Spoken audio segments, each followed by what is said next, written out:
Just 2 blocks from the Las Vegas Strip, Sand Dollar has been offering gaming, booze, and blues since 1976. But as music tastes changed, the audiences disappeared, and the round bar closed its doors. In 2012, Lisa Guerena decided to bring back the blues and reopen the legendary venue with a little help from gynecologist Dr. Paul Wilkes, moving their relationship status from casual dating to serious business. The client base is now an older, local crowd who don't drink as much and aren't interested in gambling against the bar's seemingly impossible odds, limiting their income.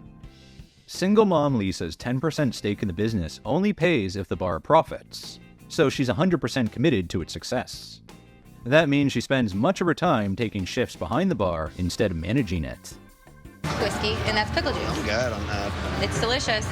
Her co-owner is known for making outrageous comments to many female customers, leaving them heading for the door. And he has no plans to change his ways.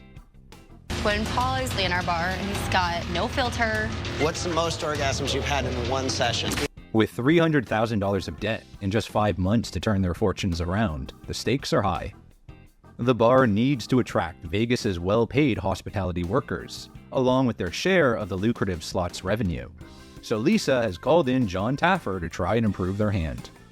Accompanied by bar expert Jen J and gaming specialist Anthony Curtis, Jon arrives in the parking lot for some undercover recon.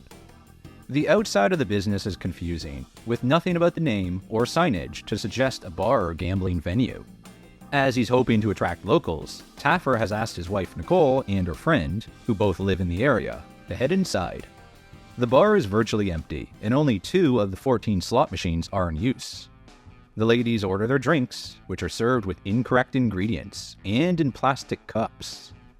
Owner Paul approaches the bar, and when he hears the drinks are awful, he persuades the pair to order something else.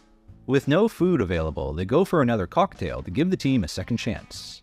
Nicole asks for sex on the beach, and Paul is quick to tell her, even though they've only just met, he'll get some bags with sand brought in. Then he says this to Nicole's friend next. You have any kids? No. You want one? Oh, wow. Are you kidding me? He continues with his lewd comments, and Taffer points out that there are no other women in the bar, as they are probably made to feel so uncomfortable. Nicole tells Paul that she's married, but that doesn't put him off. Instead, he suggests that she needs a vacation from her husband, without realizing he's watching from outside. For his final trick, Paul tells the women that by looking at the bend of their elbow, he can picture whether their genitals are attractive. The doctor checks out Nicole's elbow and announces that her downstairs is kicking. That's the final straw for a furious Jon.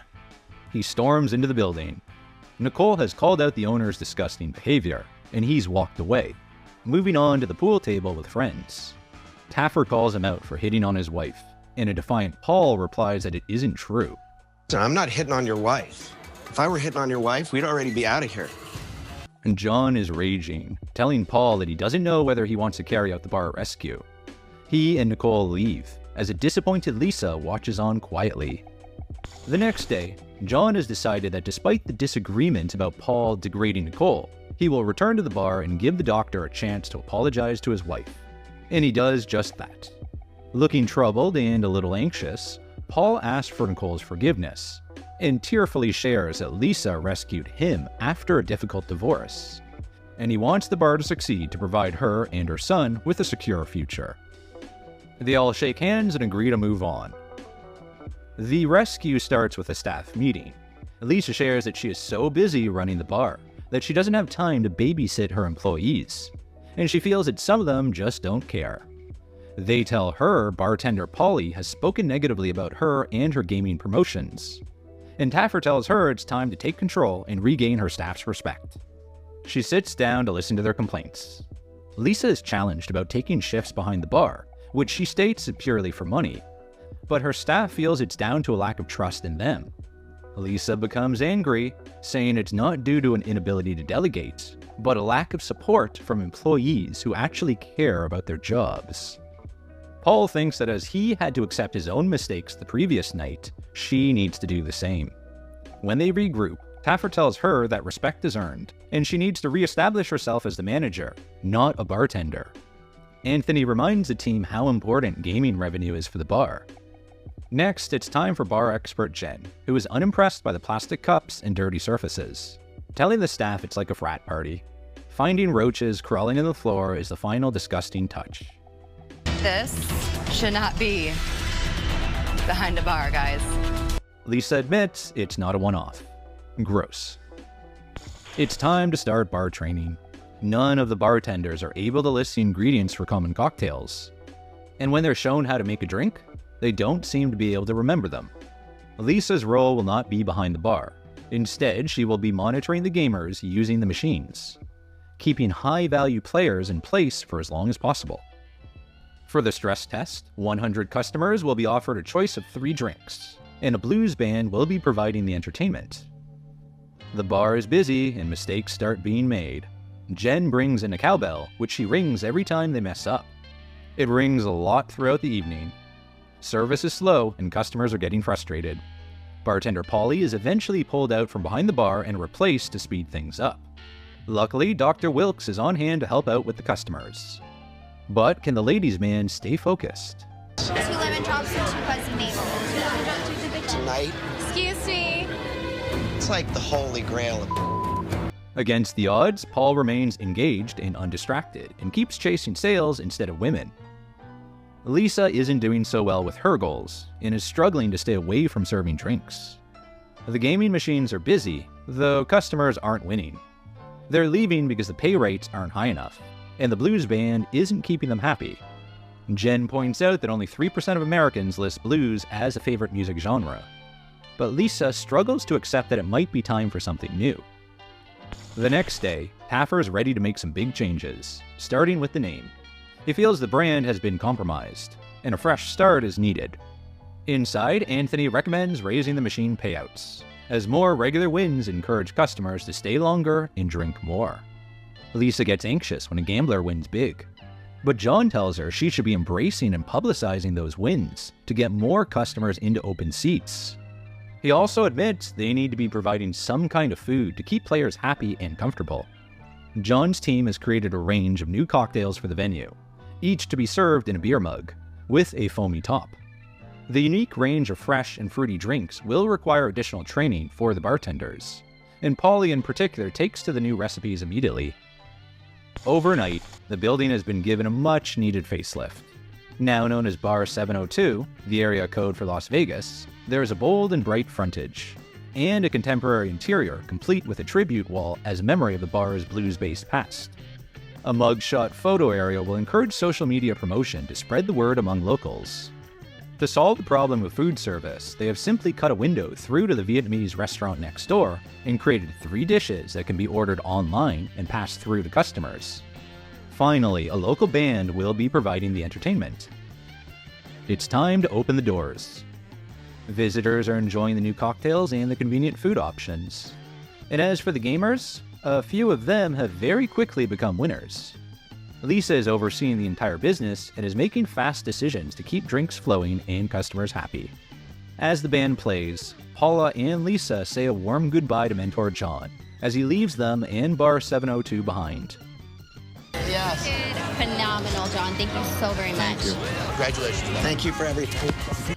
6 weeks later, band bookings are busy, local traffic has improved, and gaming has increased by 33%, thanks to the enhanced payback. The owners trusted Jon and are starting to see a profit, despite having the loosest gaming machines in Vegas. The Sand Dollar episode Bar Rescue was aired in July 2013. Viewers who saw the episode rated it 7.1 out of 10 on IMDb.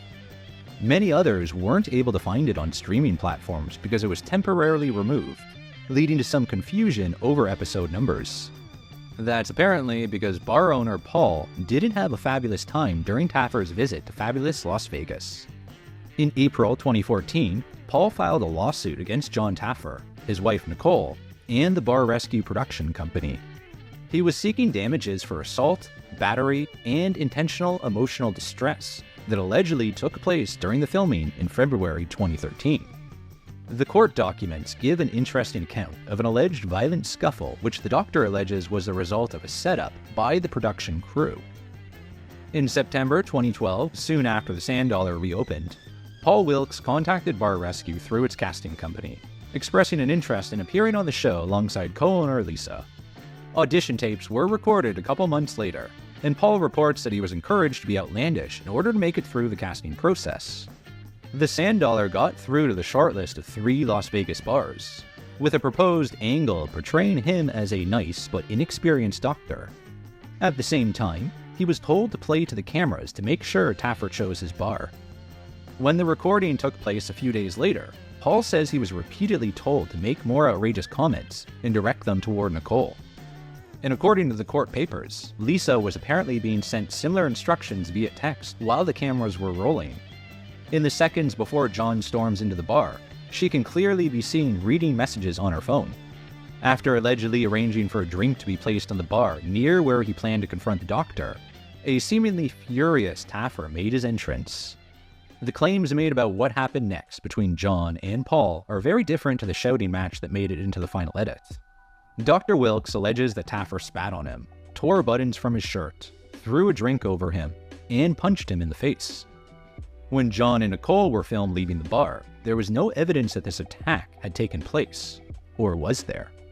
Eagle-eyed viewers may have spotted that Paul's black shirt had 2 pockets on the right side and none on the left when he chatted to Nicole at the bar. And by the time he had walked to the pool table, it had transformed to have 1 pocket on each side. Dr. Wilkes reportedly collapsed following the incident and was left hyperventilating on the floor. Some fans questioned this story, as filming continued the next day as planned, after an apology from Paul. Though it's fair to say the doctor looked a little shaky and tearful at times. His case against Taffer requested punitive damages for ongoing panic attacks, night terrors, and depressive episodes. In August 2015, Taffer's legal team submitted a motion to strike the lawsuit, which was denied, and in 2016 the matter was settled out of court. It's safe to say that both sides suffered reputational damage following the episode. Dr. Wilkes was labeled sleazy and aggressive, not a great look for a gynecologist and a perinatal specialist.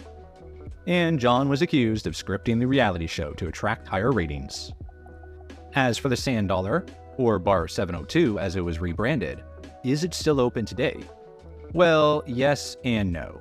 In May 2014, soon after the lawsuit was launched, the bar was sold and returned to its original name. And the Sand Dollar Lounge is once again the home of the blues. For a dive bar, it looks pretty fancy, and it receives great reviews from happy customers, giving it a 4.2 out of 5 Yelp rating. The bartenders are repeatedly mentioned for their quick and friendly service, and the pizza menu is a popular addition too. To drum up extra business, the bar transforms into a themed venue for Halloween and Christmas, complete with spooky or festive-themed food and drink menus. These pop-up events are hugely popular with customers, and the venue is regularly packed out. In fact, the business has done so well that a second location was opened in downtown Las Vegas in May 2022. Following his appearance on the show, Dr. Wilkes returned to his day job as a highly regarded gynecologist at Desert Perinatal Associates. His patients are full of praise for his care and compassion, and he receives gushing reviews from grateful parents of the 14,000 babies he has delivered, who repeatedly call him amazing, wonderful, and refreshing. In his spare time, he's on the board of 2 local domestic violence shelters. They call him an angel without wings for providing his time and medical care to women in need. It's a shame he didn't stick to the nice but inexperienced doctor character on the show.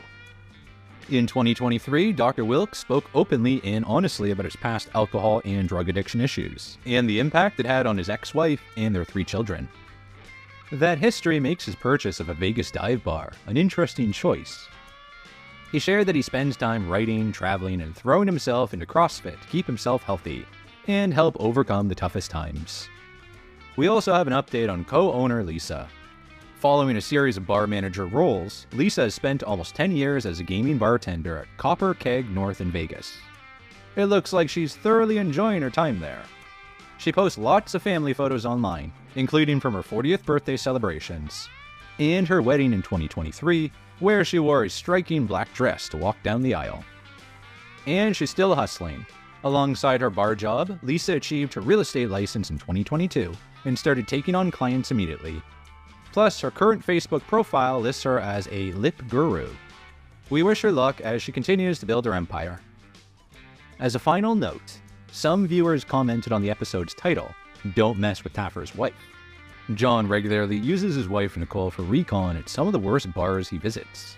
Fans suggested that perhaps if he didn't want to spend his evenings getting angry and upset in a parking lot, he should maybe pick another undercover recon agent. We're sorry this one allegedly came to blows, and wish everyone featured in the show well.